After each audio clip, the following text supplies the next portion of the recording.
Movie के start में हम जिम नाम के लड़के को देखते हैं जो टीवी पर पॉर्न देख रहा होता है। अचानक उसकी मॉम रूम में आ जाती हैं और वो जल्दबाजी में टीवी ऑफ नहीं कर पाता। जिम की मॉम उसे पॉर्न देखने पर डांटने लगती हैं। इसी दौरान उसके डैड भी वहाँ जाते हैं और टीवी ऑफ करने के लिए जिम से रिमोट लेते हुए उसकी लैप्स पर पड़ा पिलो भी साथ उठा लेते हैं और जिम की एक और हरकत पकड़ी जाती है जिसकी वजह से वो अपने पेरेंट्स के सामने बहुत शर्मिंदा हो जाता है। अगले सीन में हम जिम को हाई स्कूल में उसके 4 फ्रेंड्स ओज, फिंच, केविन और स्टिफलर के साथ देखते हैं। स्टिफलर सब फ्रेंड्स को अपने घर पार्टी पे इनवाइट करता है और वो चारों पार्टी में जाने के लिए बहुत एक्साइटेड हो जाते हैं क्योंकि स्टिफलर के अलावा जिम, ओज, फिंच और केविन अभी तक वर्जिन है और अपनी वर्जिनिटी लूज करने के लिए बहुत एक्साइटेड रहते हैं। स्टिफलर जब भी पार्टी करता है तो उसमें बहुत सी गर्ल्स आती हैं और उनका एम पार्टी में किसी लड़की को इम्प्रेस करके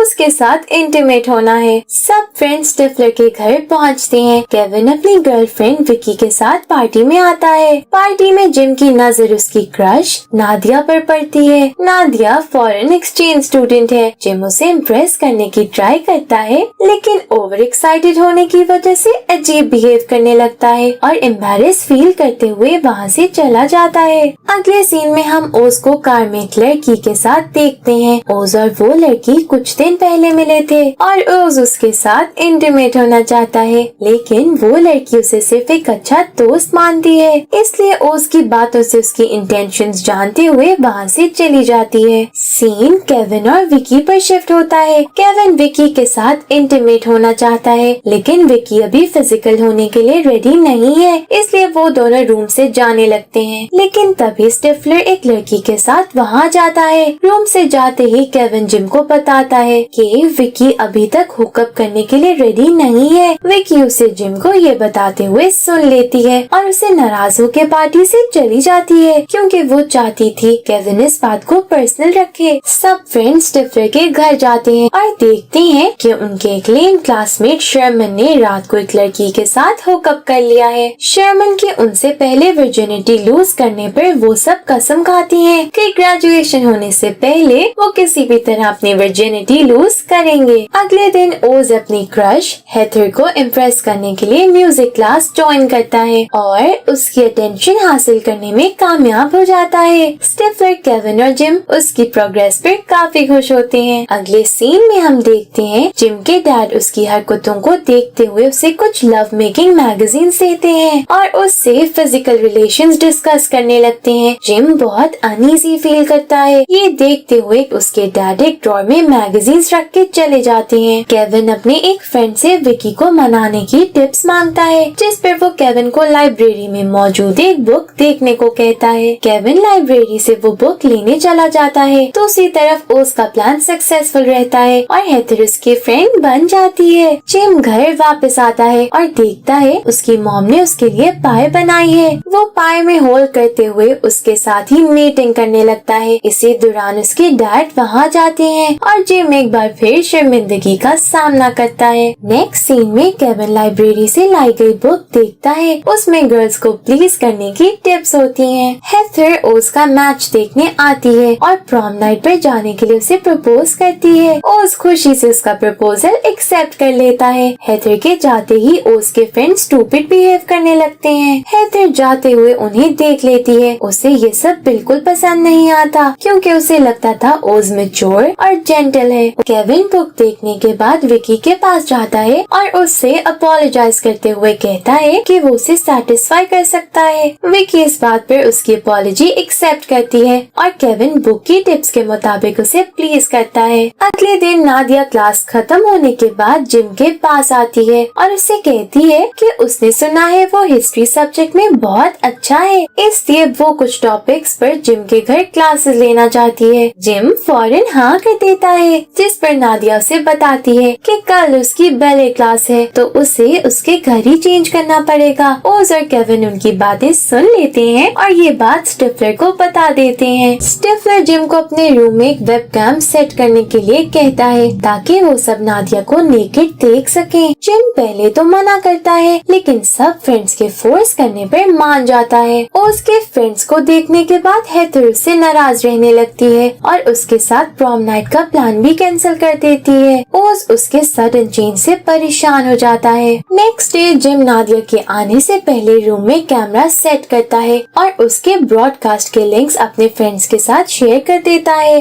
नादिया को वेलकम करने के बाद जिम केविन के घर भागता है जो उसके घर के नजदीक ही होता है ताकि उसके कंप्यूटर पर नादिया को न्यूड देख सके। नादिया क्लोथ्स ऑफ करने के बाद जिम के स्टफ को देखने लगती है। तभी उसे लव मेट मैगजीन्स नजर आती हैं और नादिया मैगजीन्स रीड करने के बाद मैस्टरबेट करने लगती है। ये देखते हुए केविन जिम को कहता है ये उसके लिए वर्जिनिटी लूज करने का गोल्डन चांस है। वो उसे नादिया के पास जाने के लिए मोटिवेट करता है और जिम भागता हुआ अपने रूम में वापस आ जाता है और यहाँ हमें पता चलता है कि जिम ने गलती से ब्रॉडकास्ट का लिंक स्कूल डायरेक्ट फोल्डर में शेयर कर दिया था, यानी अब पूरा स्कूल उन दोनों को देख रहा था। जिम नादिया के साथ इंटीमेट होने की कोशिश करता है लेकिन वर्जिन होने की वजह से उसे प्रीमेच्योर इजैकुलेशन आने लगती है। नादिया समझ जाती है जिम इस टाइम फिजिकल नहीं हो सकता और वहाँ से चली जाती है। अगले दिन पूरा स्कूल जिम के प्रीमेच्योर वाली बात पे बुली करता है और नादिया के स्पॉन्सर्स वीडियो की वजह से उसे वापस उसके होम टाउन भेज देते हैं। हेथर ओज को सिंगिंग परफॉर्मेंस की प्रैक्टिस करते हुए देखती है और नोटिस करती है कि वो अपने बाकी सब फ्रेंड से बहुत डिफरेंट और मैच्योर है। जिम क्लास में परेशान बैठा होता है तभी स्कूल बैंड की एक स्टूडेंट मिशेल उससे अपना इंट्रोडक्शन देने लगती है। उससे बातें करने पर जिम को पता चलता है कि मिशेल वीडियो के बारे में कुछ नहीं जानती। बातों ही बातों में जिम मिशेल को प्रॉम नाइट पर उसके साथ जाने की रिक्वेस्ट करता है और वो उसके साथ जाने पर मान जाती है। ओज रेस्टोरेंट में काम कर रहा होता है तभी हेथर उससे मिलने आती है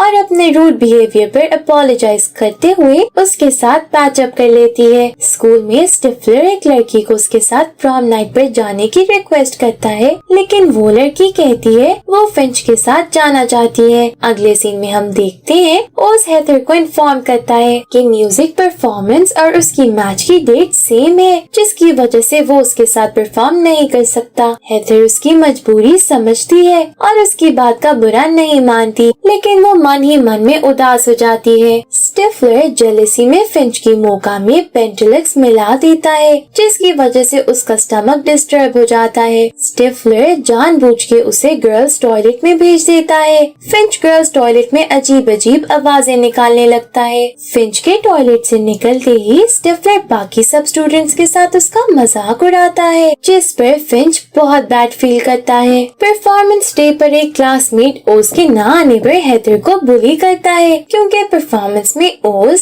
और हेथर को एक साथ परफॉर्म करना था। दूसरी तरफ ओज हेथर की परफॉर्मेंस के लिए परेशान होता है इसलिए वो मैच पे फोकस नहीं कर पाता और ब्रेक में मैच बीच में छोड़ते हुए हेथर के पास चला जाता है। हेथर उसे मैच छोड़ने की वजह पूछती है जिस पर ओज कहता है कि वो उसके लिए कुछ भी कर सकता है। हेथर उसे किस करती है और वो दोनों बहुत अच्छी परफॉर्मेंस करते हैं। जिम और केविन इसके लिए बहुत खुश होते हैं। अगले सीन में हम देखते हैं सब प्रॉम नाइट के लिए रेडी हो रहे हैं। जिम के डैड प्रॉम नाइट में जाने से पहले उसे बहुत सारी टिप्स देने लगते हैं जिस पर जिम उनसे प्रॉमिस करता है कि इस बार वो कोई मिस्टेक नहीं करेगा। प्रॉम नाइट पर सब अपने पार्टनर्स के साथ डांस करते हैं और कुछ देर बाद केविन, जिम, ओज और फिन से कहता है कि आज की रात वो सब अपनी वर्जिनिटी लूज करेंगे। जिम उस पे गुस्सा होने लगता है। वो कहता है कि वो बस नादिया को पसंद करता है और सिर्फ अपनी वर्जिनिटी लूज करने के लिए किसी भी लड़की के साथ इंटीमेट नहीं होना चाहता। ओज उसकी बात से एग्री करते हुए कहता है वो हेथर से प्यार करता है और जब तक वो उसके साथ फिजिकल नहीं होना चाहेगी वो उसे फोर्स नहीं करेगा। ओज और जिम वहाँ से चले जाते हैं। तभी विकी की फ्रेंड जेसिका फिंच को उसका पार्टनर बनने के लिए कहती है। फिंच जेसिका के साथ चला जाता है और केविन गेट पर उदास होकर बैठ जाता है। अगले सीन में हम स्टेज पर उसी उसी लड़की को देखते हैं जो स्टिफलर की पार्टी में शर्मन के साथ थी। वो सबको बताती है कि वो शर्मन के साथ इंटीमेट नहीं हुई थी। शर्मन ने उसे कुछ फ्रेंड्स के सामने झूठ बोलने के लिए पैसे दिए थे। ये सुनते ही शर्मन कंफ्यूज्ड होते हुए सबके सामने यूरिन कर देता है और सब उस पे हंसने लगते हैं। जिम, ओज, फिंच और केविन ये जान के बहुत खुश होते हैं कि शर्मन उनसे पहले फिजिकल नहीं हुआ। प्रॉम नाइट खत्म होते ही सब वहाँ से चले जाते हैं। केविन विकी को स्टिफलर के पार्टी प्लेस में एक रूम में लेके जाता है। दूसरी तरफ ओज हेदर को बताता है कि उसने उस पर ट्राई करने के लिए म्यूजिक क्लास ज्वाइन की थी, लेकिन वो अब उसकी बहुत रिस्पेक्ट करता है और उससे बहुत प्यार करता है। हेदर ये सुनकर बहुत खुश होती है और उससे अपनी फीलिंग्स शेयर करते हुए किस करती है। फिंच भी स्टिफलर की पार्टी प्लेस पर आता है जहाँ वो स्टिफलर की मॉम से मिलता है और उन पर ट्राई करने लगता है। उसकी मॉम को फिंच पसंद आता है और वो दोनों फ्लर्ट करने लगते हैं। सीन जिम और मिशेल पर शिफ्ट होता है जहाँ मिशेल जिम को बताती है कि वो उसके वीडियो के इंसिडेंट के बारे में जानती है। केविन और विकी इंटीमेट होते हैं। लेक साइड पर ओज और हेदर क्वालिटी टाइम स्पेंड करते हैं। मिशेल जिम को एक रूम में ले जाती है और स्टिफलर की मॉम फिंच के साथ फिजिकल होने के लिए उसे पूल टेबल पर ले जाती है। मिशेल जिम के उसे सच ना बताने पर बहुत एग्रेशन में उसके साथ इंटीमेट होती है। ऐसे चारों दोस्त अपनी वर्जिनिटी लूज कर लेते हैं। सुबह विकी केविन से ये कहते हुए ब्रेकअप कर लेती है कि वो कॉलेज आने के बाद अपना रिलेशन कंटिन्यू नहीं रख सकती। मिशेल जिम के उठने से पहले ही रूम से चली जाती है और स्टिफलर फिंच को अपनी मॉम के साथ देखते हुए फेंट हो जाता है। अगले दिन सब फ्रेंड्स गैदर होते हैं। जिम, केविन और फिंच एक दूसरे को खुशी से बताते हैं कि वो वर्जिन नहीं है। अब वो तीनों ओज से उसकी नाइट के बारे में पूछते हैं, जिस पे ओज कहता है कि वो अपनी पर्सनल लाइफ उनके साथ शेयर नहीं करना चाहता। वो सब उसके डिसीजन की रिस्पेक्ट करते हैं और कॉलेज लाइफ स्टार्ट होने पर चीयर्स करते हैं। लास्ट सीन में हम देखते हैं नादिया वेबकैम से जिम से बात करती है और जिम खुशी में उसके सामने कपड़े उतारते हुए डांस करने लगता है। तभी उसके डैड रूम में आ जाते हैं, लेकिन जिम उन्हें नोटिस नहीं करता। उसके डैड भी रूम से जाते हुए डांस करने लगते हैं और इसी फनी सीन के साथ मूवी एंड हो जाती है। Thank you for watching this movie.